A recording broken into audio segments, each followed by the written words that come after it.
They say it takes 10 years to become an overnight success, and that couldn't be more true when it comes to Subtronics. He's one of the hottest tickets in dance music right now, joining the small and elite club of EDM artists that are selling out arenas. To anyone who has learned about Subtronics in recent years, it may seem like he popped up out of nowhere, but that's not the real story of Subtronics. When an artist reaches an insanely high level, seemingly out of the blue, a lot of naysayers crawl out of the woodwork to tell the internet about how overrated and undeserving of success they are.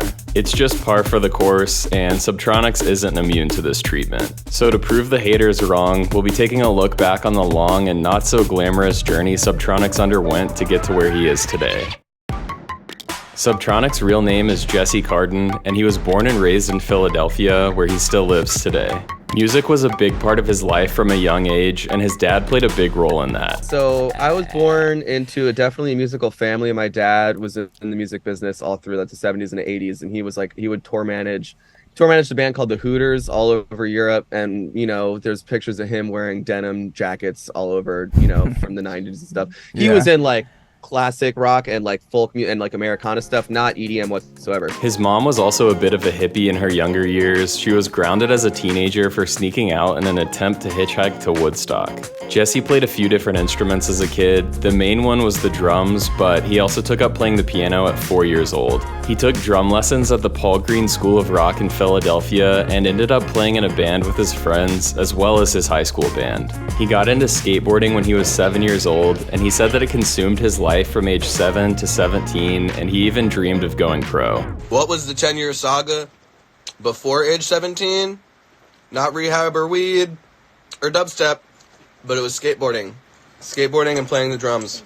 It was my entire life, ages 7 to 17. All I cared about was being a professional skateboarder or being a professional drummer. And I realized when I was too scared to jump down handrails that I was probably going to be a professional drummer. He also had quite a few other hobbies as a kid. I was definitely like a Rubik's Cube kid, and I was super into fingerboarding, not tech decking, but fingerboarding. I was a pen spinner. I would buy those pen spin from Japan, the weighted ones.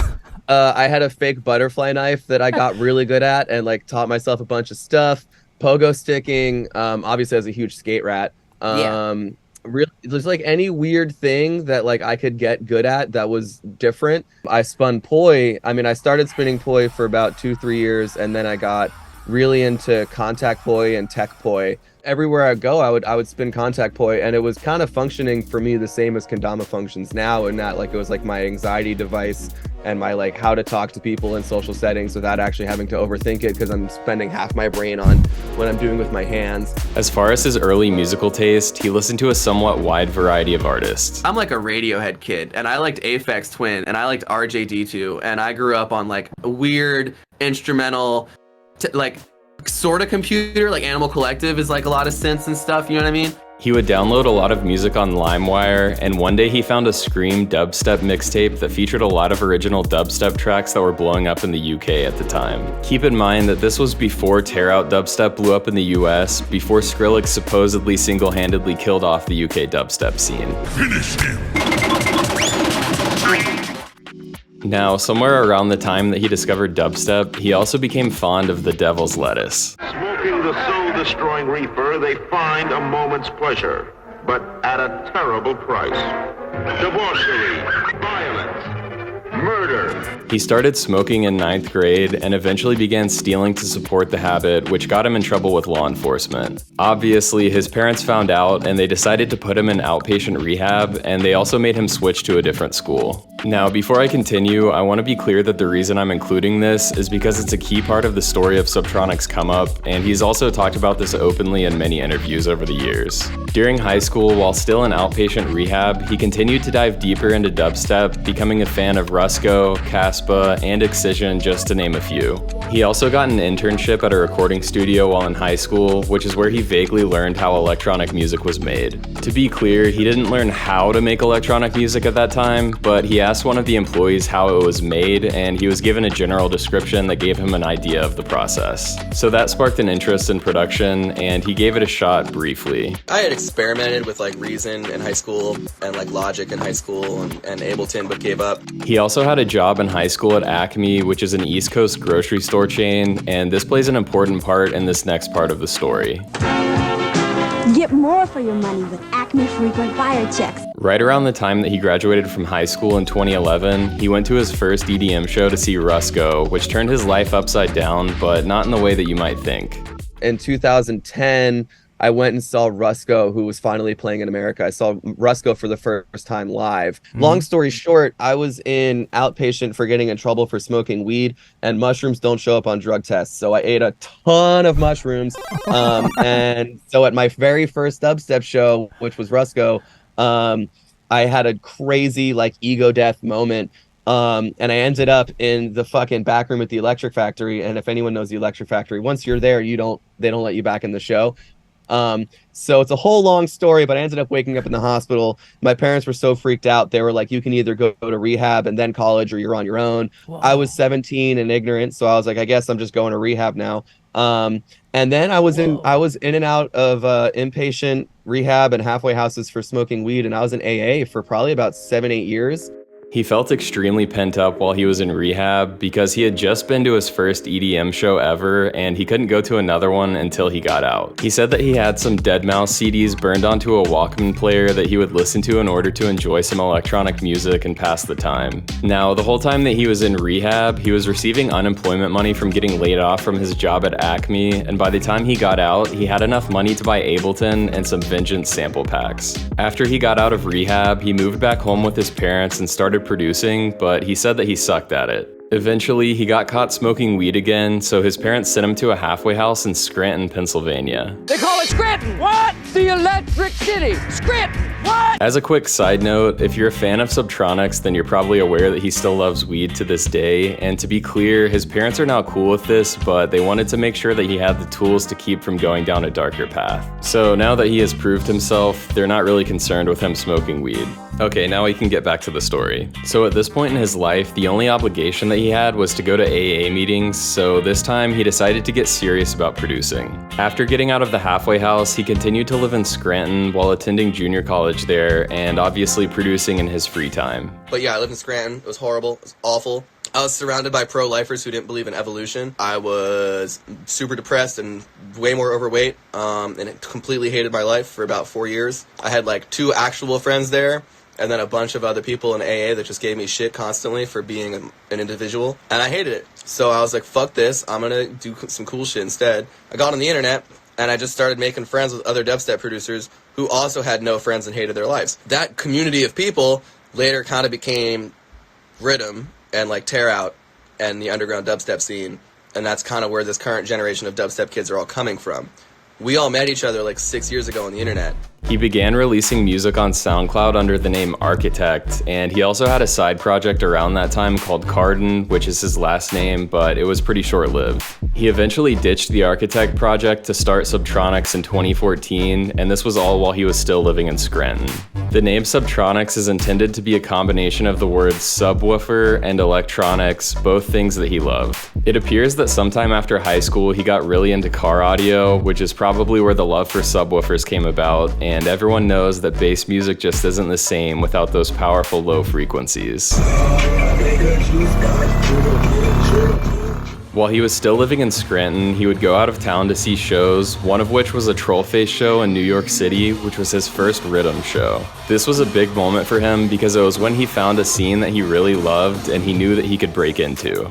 Not much longer after starting the Subtronics project, he moved back to Philadelphia to go to Temple University, and he started getting his tracks signed to some smaller record labels towards the end of 2014. This gave him enough notoriety to where he could be a local opener at some dive bar shows in Philly, and he started to gain traction. Okay, so like the first like real show I ever played was probably opening like 8:30 p.m. at Soundgarden Hall for like Mayhem and Anti-Serum at like the fucking local slot. He struggled to balance school with Subtronics, and he had a 1.4 GPA, but things were about to get much better for him. One of his friends who he had met on the internet, Boogie T, had a dinner meeting with an agent from Red Light Management named Eric Silver. Boogie invited Jesse to come along to the meeting, hinting that Eric might represent him as well, but Eric wasn't expecting Jesse to be there. By the end of the meeting, no formal agreements were made between Jesse and Eric, but for some reason, Jesse was under the impression that Eric had agreed to be his booking agent, so he edited all of his social media bios to say, "For bookings, reach out to Eric Silver," and Eric started getting a bunch of of requests to book Subtronics, which was a big surprise. Speaking on the situation, Eric said, "I was like, I guess there's something here. I picked him up and that's how it started. Totally by accident. I had never heard of him. I didn't know anything about him." Now that Eric was on board as Jesse's booking agent, Subtronics' schedule got a lot more hectic, so continuing school didn't seem like a great idea. Since his dad is a booking agent, he understood the situation, and he was okay with Jesse taking a year off of school just to see how things went. Jesse originally intended to work in the behind-the-scenes side of the music industry after graduating, and since that's what his dad does, his dad knew that even if Subtronics failed, spending a year as a touring artist would be better for his resume than a degree. His dad wasn't going to support him financially though, so he paid $200 a month to sleep on his friend's couch while working various jobs, one of which was at Target. I remember when Damon first started blowing up and he first started like getting love from Skrillex and shit like that, I'd be at Target talking to them in like a group chat and literally fantasize about like him and Skrillex showing up in a tour bus out front of Target being like, "We're going on tour, you're coming with us, quit your job." You know what I mean? I used to fucking daydream about that shit fucking constantly for like years. In 2017, Subtronics started to get more traction online when he released Now That's What I Call Rhythm Volume 1. It's the first edition of his iconic mix series, with the name being a joking reference to the Now That's What I Call Music CDs that were everywhere in the early 2000s. There is no escaping all the hits on Now That's What I Call Music Volume 10. He has released a total of 5 Now That's What I Call Rhythm mixes, and after releasing the 5th, he made it pretty clear that he would be retiring the idea. But regardless, it really started to put him on the map in 2017. At the end of 2017, he played an early daytime set at Camp Bisco, and he said that this was one of the many turning points in his career. Camp Bisco, the first festival I ever played, I noticed a huge change before and after Camp Bisco, because before Camp Bisco, I'd played local opening slots, I'd played dive bars, you know, I had songs that maybe had like 1,000 or 2,000 plays, maybe 3. But after Camp Bisco, that was when I started to notice interest from industry people. I started to actually like get decent reach on some social media platforms. Some songs started doing okay. But in the grand scheme of things, this was only a small uptick, and things were about to get bigger in 2018. This was the year when he was able to start releasing on bigger record labels like Ganja White Knight's label Subcarbon, as well as Disciple and Never Say Die. The release on Subcarbon allowed him to go on tour with Ganja White Knight, which caused another spike in his career. He was finally starting to get low-billed festival slots, which helped him share his music with new audiences. 2018 was also a big year for him outside of music, because that was when he began dating fellow producer and DJ Sonia Broner, who's also known as Level Up.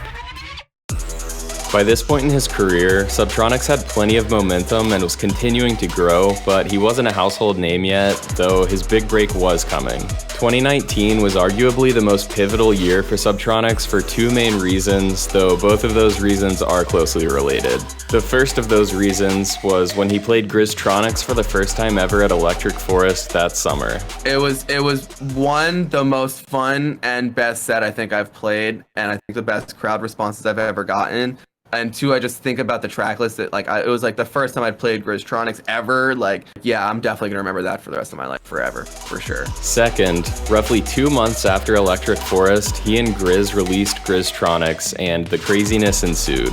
As you probably already know, Griztronics blew up on TikTok, and it was being used by creators making TikToks about food, oddly enough. Ooh, this shit be hitting different. But as strange as the moment was, it undoubtedly skyrocketed Subtronics' career, setting him up to reach the massive level he's at today. However, even though Griztronics was a crucial moment for his career, it only put him in position for him to take things to the next level, which was going to require more work. Plenty of songs blow up on TikTok, but not all of those artists capitalize on the moment enough to break through to a new level. Keep in mind that by this point, Subtronics already had a foundation of dozens of songs out that new fans could dig into to get their fix of his wonky robot bass. He had a lot of eyes on him going into 2020, and he needed to capitalize on the moment. He had a ton of shows lined up for 2020, and he got to play a lot of them, but then COVID happened, which seemed like it would throw a wrench in his plans, but that's not what actually happened. He became an official Twitch partner, produced 3D VR live sets, dropped a Splice sample pack, and launched his own label, Cyclops Recordings. And while he was doing all that, he was also going all out on producing his first album, Fractals, but that wasn't released until the beginning of 2022. Once 2021 rolled around, he was back to playing shows, headlined Red Rocks for the first time, and he even launched his own one-day mini festival that year called Cyclops Cove. It took place in Boca Raton, Florida in December of 2021, and it featured well-known bass artists like Eptic, Dion Timmer, and Must Die. Roughly 1 month later, in January of 2022, he released his first ever album, Fractals, and went on the road for the Fractals tour soon after. Later on that summer, he made waves when he performed back-to-back with tech house producer John Summit at Electric Forest, dubbing themselves both Griztronics and Subtronics, but Griztronics was the one that stuck. This was probably a decently big moment for Subtronics because it exposed him to John Summit's fan base, who may not have been very familiar with Subtronics beforehand due to the stark contrast of their styles. To be clear, John also benefited just as much as Subtronics from these sets. They have since played a few sets together due to the popularity of the duo.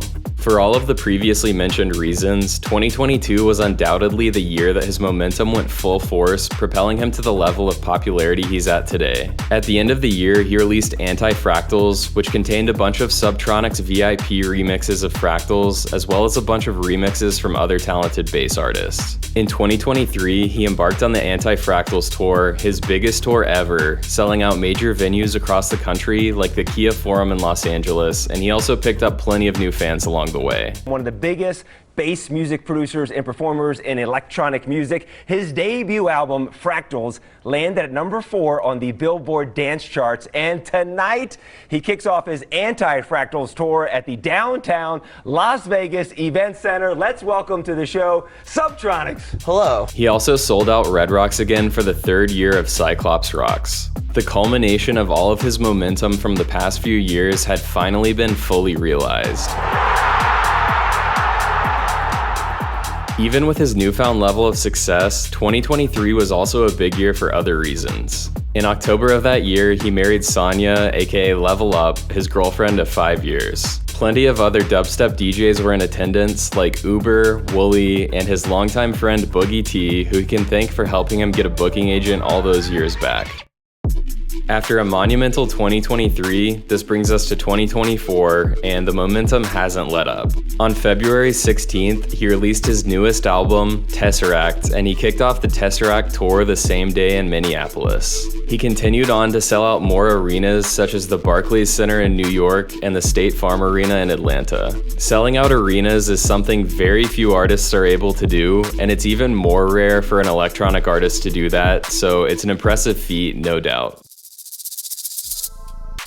So as you can see, Subtronics had to claw his way to the top, and only in recent years has he finally enjoyed the full fruits of his labor. It's cool to look back on his journey and see just how far he has come from all of the struggles he endured in years past. It all started with a laptop, a dream, and some unemployment checks from being laid off from his grocery store job. All that work just to become a super overrated dubstep DJ.